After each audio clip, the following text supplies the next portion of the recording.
So, what is consciousness, really? And what happens to it after we die? I mean, it's a question we've all probably thought about, right? But what if I told you that a 2,500-year-old text has an answer that, well, it doesn't just answer the question, it kind of flips the whole thing on its head and shows us why we're asking it all wrong. Let's dive in and see what it says.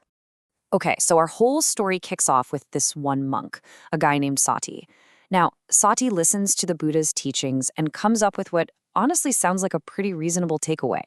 He thinks, okay, I get it. There's this one consciousness, like a soul, and that's the thing that travels from life to life. It's an idea that feels kind of intuitive, right? But here's the kicker. To the Buddha, this wasn't just a simple mistake. It was a dangerously wrong idea. So here's our game plan. First, we're going to dig into why Sati's idea was called a pernicious view. Then we'll get into the Buddha's incredible analogy of consciousness as fire. After that, we'll unpack this whole chain of suffering idea and, more importantly, how to break it. And finally, we'll get to the real mindbender, why the answer is realizing the question itself is the problem. All right, so let's jump into section 1, this so-called pernicious view. As soon as Sati started talking about this idea, this soul-like consciousness that just keeps on going, it set off some serious alarm bells with the other monks. They knew right away this wasn't just some small point of disagreement. Nope, this went right to the very core of what the Buddha was teaching. So they went right up to him and basically said, whoa, hold on a second, Sati. The Buddha has been super clear about this. Consciousness doesn't just exist on its own. It only pops up when the right conditions are there. But Sati, he was sticking to his guns. He just wasn't buying it. And then the Buddha himself hears about it. And his reaction? It was intense. He calls Sati a worthless man. Ouch. And it wasn't just because he got it wrong. It was because he was twisting the teaching into something that would actually harm people in the long run. The Buddha saw this idea as a trap, something that literally digs you up by the root. So that begs the question, right? If that's the view that gets you in so much trouble, what's the right way to think about consciousness? Well, that brings us right to the Buddha's brilliant answer. And he didn't lay out some super complicated philosophical theory. Instead, he used a really simple but powerful analogy. He said, consciousness is like fire. And let me tell you, this one simple idea, it has the power to reframe everything you think you know about who you are. Okay, so this is the absolute heart of the matter right here. You've got Sati's view, where consciousness is a thing. It's a substance, an entity, a little soul that persists. But then you've got the Buddha's view, which is totally different. He says consciousness isn't a thing at all. It's a process. It's an event, a happening, that only occurs when all the right pieces are in place. It's not an object, it's an action.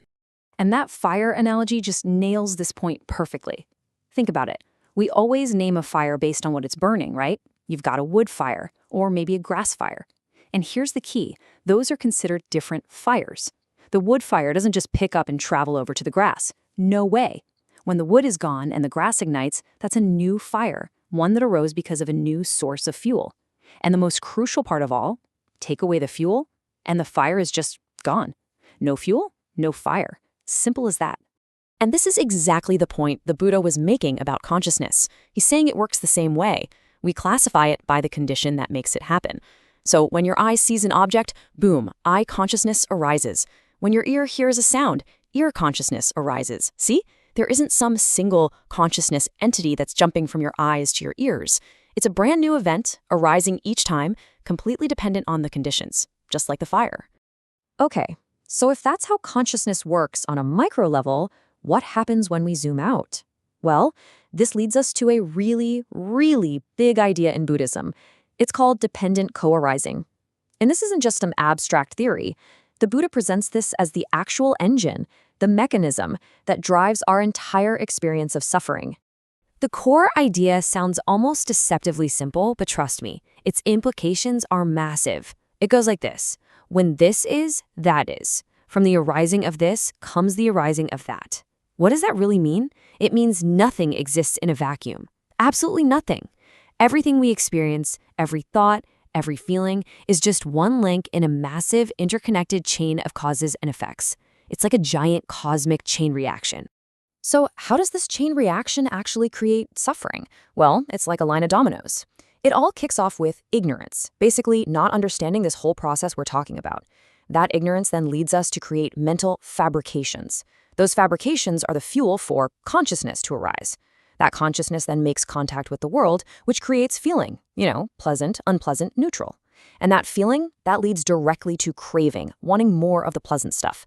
And finally, that craving turns into clinging, which is the moment the Buddha says suffering is well and truly born. It's this perfect, unstoppable cascade. Yeah, and the text wraps up this section with this really heavy final statement. It says, "Such is the origination of this entire mass of stress and suffering." The message here is so stark.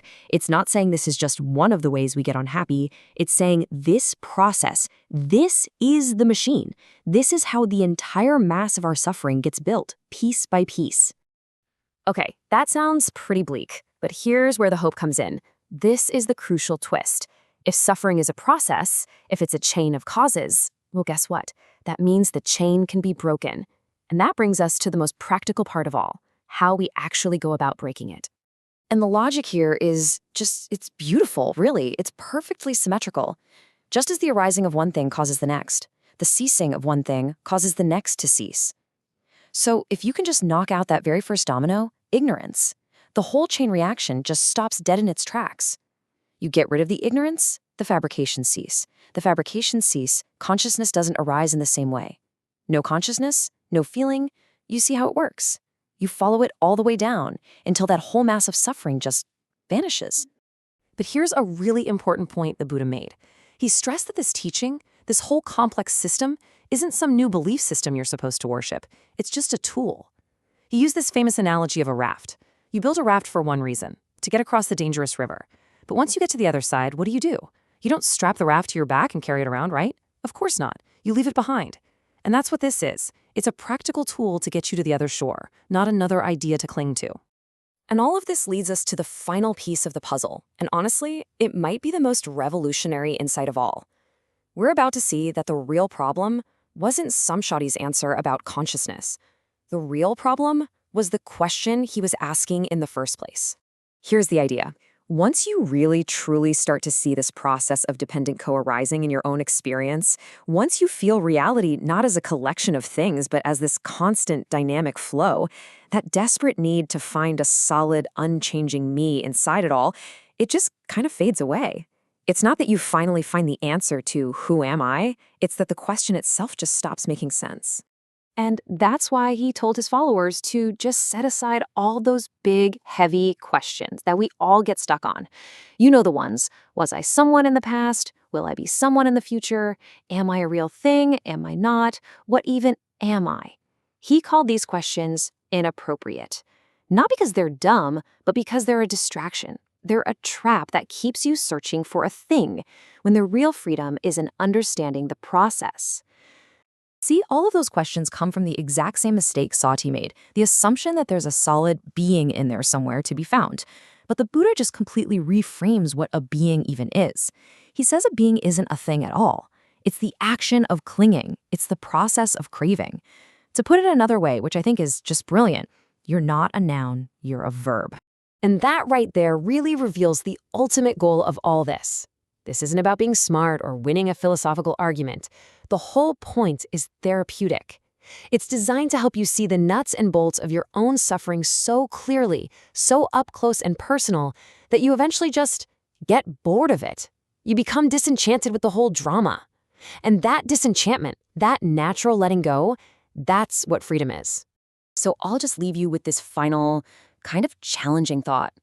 So many of us spend our lives trying to answer that one big question, who am I? But what if that's just the wrong quest from the get-go? What if real freedom isn't found in finally discovering some static, permanent self, but in just getting really, really curious about how the feeling of I gets constructed moment by moment by moment?